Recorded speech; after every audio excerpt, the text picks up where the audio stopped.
So hello everyone, जैसा कि हमने पिछले वीडियो में पढ़ा था anatomy of normal root of cycas, तो और कोरोलाइड रूट ऑफ साइकस जो है हमने कंप्लीट कर लिया है। अब हम पढ़ेंगे secondary growth in root of cycas. तो मैं आपको बता दूं, जो सेकेंडरी ग्रोथ है उसका काम होता है चौड़ाई बढ़ाना, ठीक है। मतलब सेकेंडरी ग्रोथ जो है विड्थ को इंक्रीज करती है और जो प्राइमरी ग्रोथ है वो लेंथ को इंक्रीज करती है, ठीक है। तो हम पढ़ने जा रहे हैं secondary growth in root of cycas. तो मैं बता दूं, सेकेंडरी ग्रोथ सिर्फ नॉर्मल रूट में होती है, कोरोलाइड रूट में नहीं होती है। क्यों नहीं होती है? क्योंकि जो कोरोलाइड रूट है उसमें कैम्बियम प्रेजेंट नहीं होता और नॉर्मल रूट में कैम्बियम प्रेजेंट होता है, इसीलिए उसमें सेकेंडरी ग्रोथ होती है। और जैसा कि हमें पता है जहाँ पर कैम्बियम होता है वहाँ पर सेकेंडरी ग्रोथ होती है। तो हम स्टार्ट करते हैं secondary growth in root of cycas.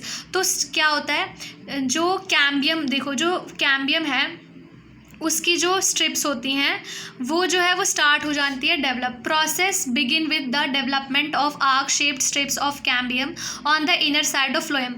तो हमें पता है जो फ्लोएम के नीचे जो होता है ना वो कैम्बियम की स्ट्रिप्स होती है, तो वो डेवलप होना स्टार्ट हो जाती है। और साथ ही साथ जो पेरिसाइकिल की सेल्स है वो भी मेरिस्टेमेटिक बन जाती है, ठीक है, मेरिस्टेमेटिक होना शुरू हो जाती है।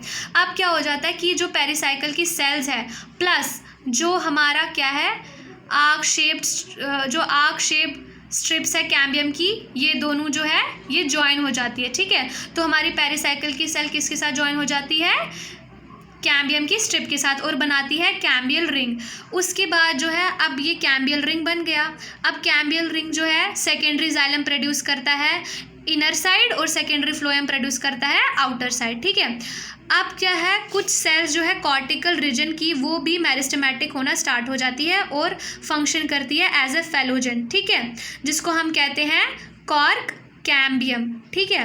और फेलोजन क्या प्रोड्यूस करता है? दो चीज़ें, एक प्रोड्यूस करता है कॉक सेल जिसको हम कहते हैं फैलम, बाहर की साइड बनाता है, और दूसरा बनाता है फेलोजन सेकेंडरी कॉर्टेक्स जिसको हम कहते हैं फैलोडम टुवर्ड्स द इनर साइड। तो ये तीन टर्म है, आपको याद रखनी है, फेलोजन, फैलम और फैलोडम, ठीक है। तो आप इसको ऐसे भी याद रख सकते हो अगर आपको केमिस्ट्री में पता है हैलोजन ग्रुप होता है, तो हैलोजन मतलब हैलोजन से याद रखना आपको है फैलोजन, और हैलोजन फैला मतलब फैलम, किस में फैला? ड्रम में। ड्रम मतलब डर्मिस, मतलब मैं आपको ना एक थोड़ा आइडिया दे रही हूँ कि जैसे हैलोजन का फैलोजन, फैला मतलब फैलम, ड्रम में मतलब फैलोडर्म याद रहेगा।